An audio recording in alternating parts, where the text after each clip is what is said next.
I often think about when Beethoven wrote symphonies, when Mozart wrote symphonies, that was the new music. That was sort of the music of the day, and that was what was being created at that time. But I agree. I think, I immigrated to United States a little bit over 10 years ago, and I feel like I came to United States at a really sort of golden moment of interest in new music, because the amount of work that has been created, the amount of work that has been played is really been astonishing. So I think there definitely is a focus and a want to introduce new composers, to introduce new pieces, to introduce our contemporaries. And again, I always think composers are they are the minds and ears and souls of our time. And so they really help us reflect the times that we're living in. They help us shape the sonic world in that we live in. So it all makes sense to be really investigating and investing in that.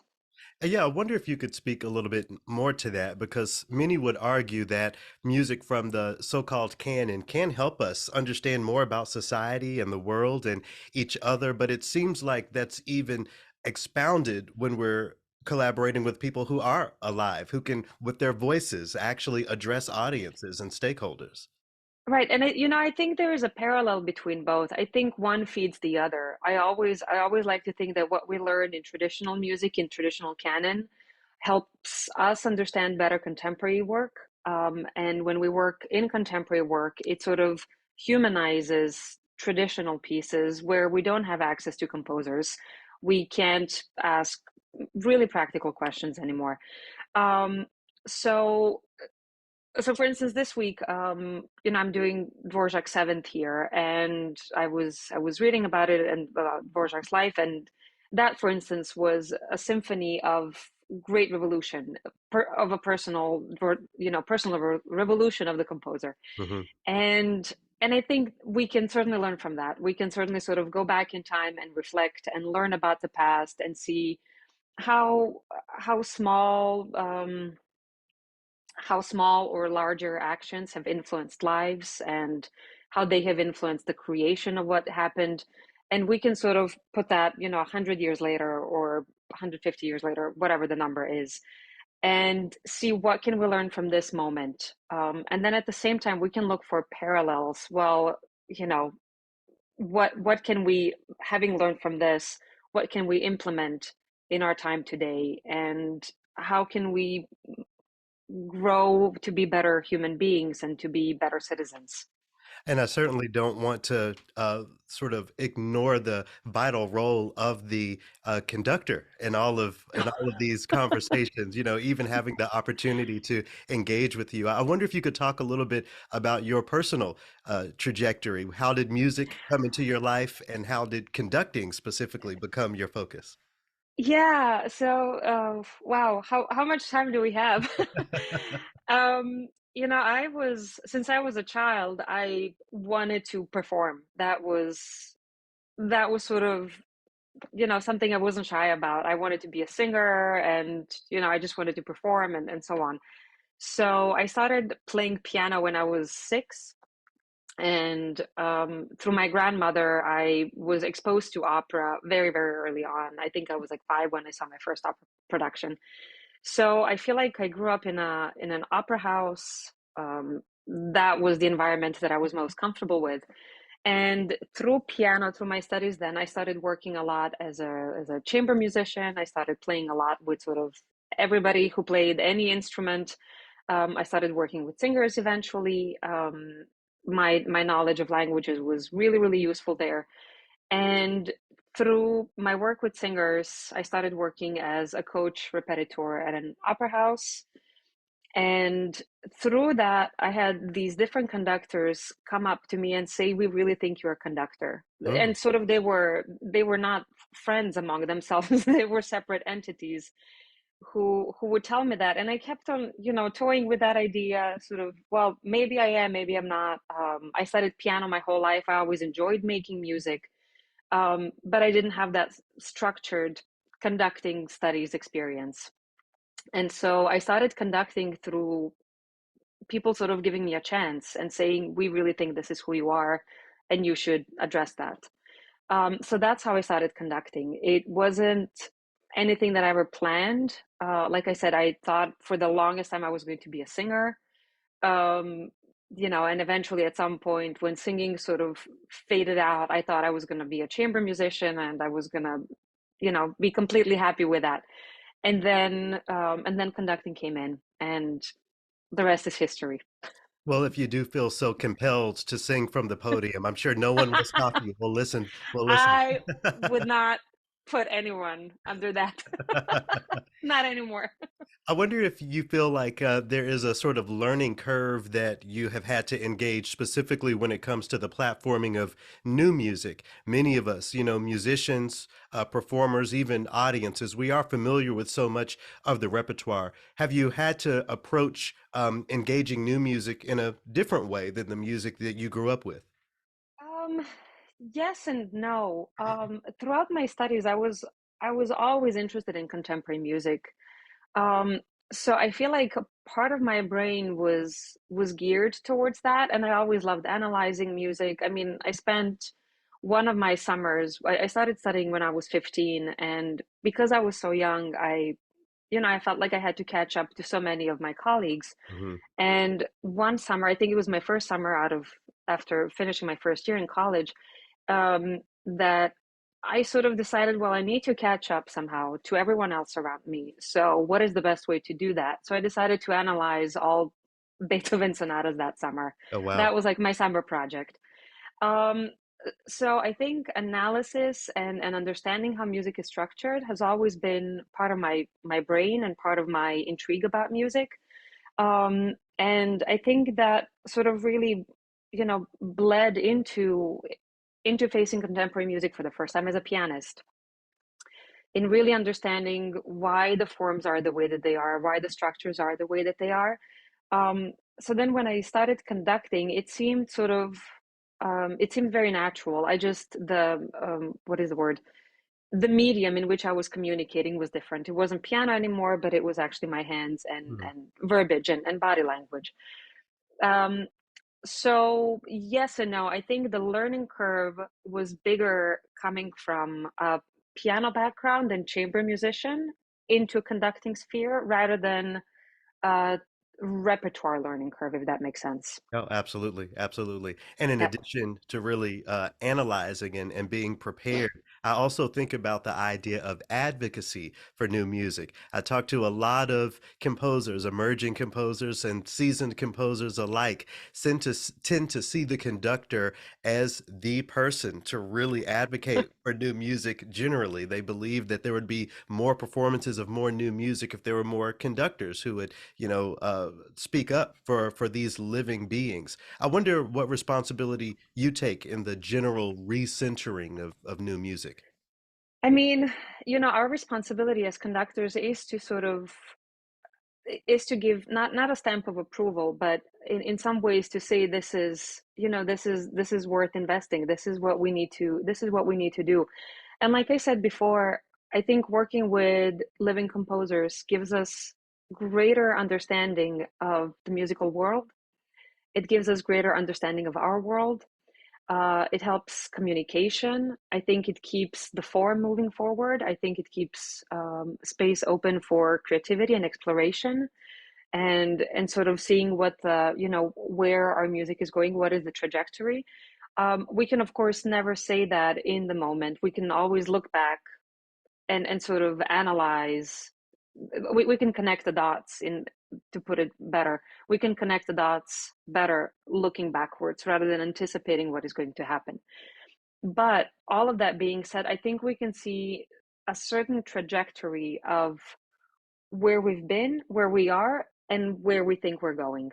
Yeah, And so I think as yeah. conductors, sorry, I was going to say that's a really great way of putting that. Yeah, but please.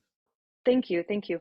So I think as conductors, we have a little bit of a bigger spectrum of seeing the pieces, of understanding them, because again, with the full score, we just see everything that's right in front of us.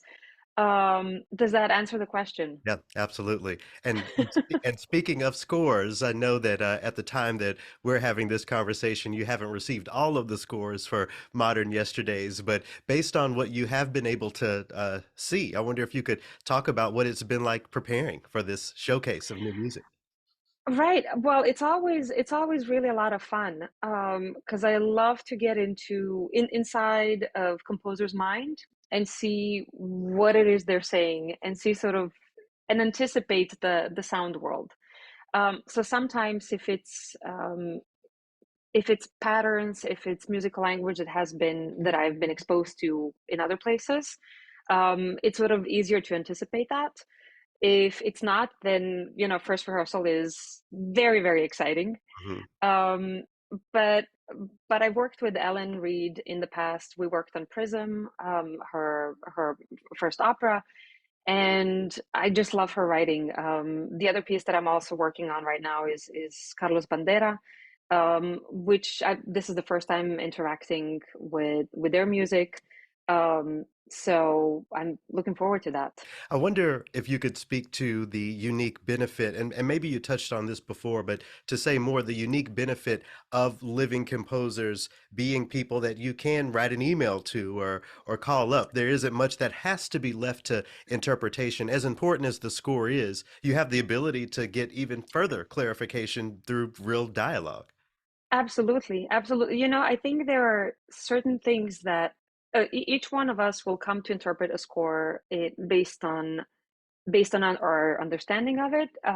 Also, sometimes based on our natural musical inclinations, based on the other repertoire that we do, and the parallels that we find between other repertoire and completely new piece. So I think it's incredibly helpful to be able to call a composer and say, what exactly did you mean by this? Why is this there? In case there is any sort of moment of confusion or unclarity. Um, I think it's extremely helpful to be able to communicate that with the composer and sort of get a better understanding of why this is the way that it is and why they wrote it a specific way. I think it just, again, alleviates or diminishes the unknowns. And through that, I think we get a better understanding of the piece. And I also firmly believe the more that we understand the piece, the better we know it, there is bigger freedom in it. Mm, And the freedom really comes in, like, personally for me, I think there is no greater sense of pride or accomplishment when we can really get to create chamber music with 50, 60, 70, 80, 100 people, whatever. When what we've been working on becomes so understood by everyone that small nuances really, really come alive. And I think that sort of understanding comes from being able to talk to composers and say, what is it exactly that you meant by this, in case I'm misunderstanding something. yep. I love that word communication because I think about communicating the collaboration between yourself and the composers to the musicians. And then, Right, furthermore, the musicians communicating those things to the audience members. I right. wonder if there is a musician experience that you're hoping to create over the course of the rehearsals and performance. And ultimately, what are you hoping to create for the audience as far as the experience of new music?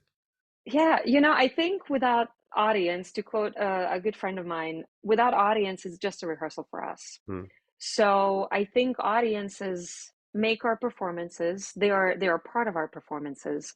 Um, and I also think that again, sort of what I'm hoping to create with musicians is the sense of completely understanding every single piece, so that this moment of chamber music can be so present and we can be so connected and really just be completely surrounded by music and the act of music making. And I think our audiences feel that when it's right there, when it's sort of right in the pocket. I think they automatically become part of that journey. So what I'm hoping to create is a beautiful concert that will sort of move all of us in ways that we may not anticipate yet. Something that all of us at ACO really take pride in is the fact that new music has, to a degree, helped cultivate new audience members. Understanding the tradition is by no means a prerequisite of engaging an orchestral experience in this way that centers Hmm. new music. For the audience members who will be coming to their first or second orchestra concert ever, I wonder what your words would be to them. This is very different than engaging a Beethoven symphony, after all. Yeah. I mean, just come open, come as you are. Um, be surprised, be curious, come as you are and enjoy. Wow, yeah. So, the final question that I always ask composers, I ask them about the value of the American Composers Orchestra to them and to the trajectory of their careers. I wonder if you could speak to that from the conductor perspective. Why are Mhm. organizations like ACO important to orchestral music, generally speaking? That's a really good question. I've known about ACO since I immigrated, since I moved to New York, and I always saw ACO as one of the pioneers of contemporary music and helping us put on a map composers that we may not have known about, pieces that we may not have known about. So I think it's incredibly important and vital to have that access and to have that exposure. Um, because I think there's so many things, there are so many decisions that need to be made every single day, and having an idea of who is who are the contemporary composers, what are the pieces that are being written right now, what is the sort of musical landscape of a city, of a country. I think it's incredibly important, and ACO has done such a great job in putting composers on these maps and sort of introducing audiences to the composers and to their works. Wow, thank you for that. Well, I saved my most difficult question for last. So, how do you Uh-oh. celebrate post concert? If someone were to see you at an after gathering, what might they see you drinking or doing? Do you tend to hide away and catch your breath? What is your post concert sort of thing that you do? I mean, I like to meet up with people. If I have many friends in the audience, the more the merrier. I do like to celebrate a little bit, nothing crazy, nothing that will, take me into the early hours of the next day. But I like to have a good cocktail and a great conversation. Well, we hope to engage that in addition to all of the new music on modern Thank you. yesterdays coming up. Thank Thank you you. so much for speaking with me today. Absolutely. Thank you. My pleasure.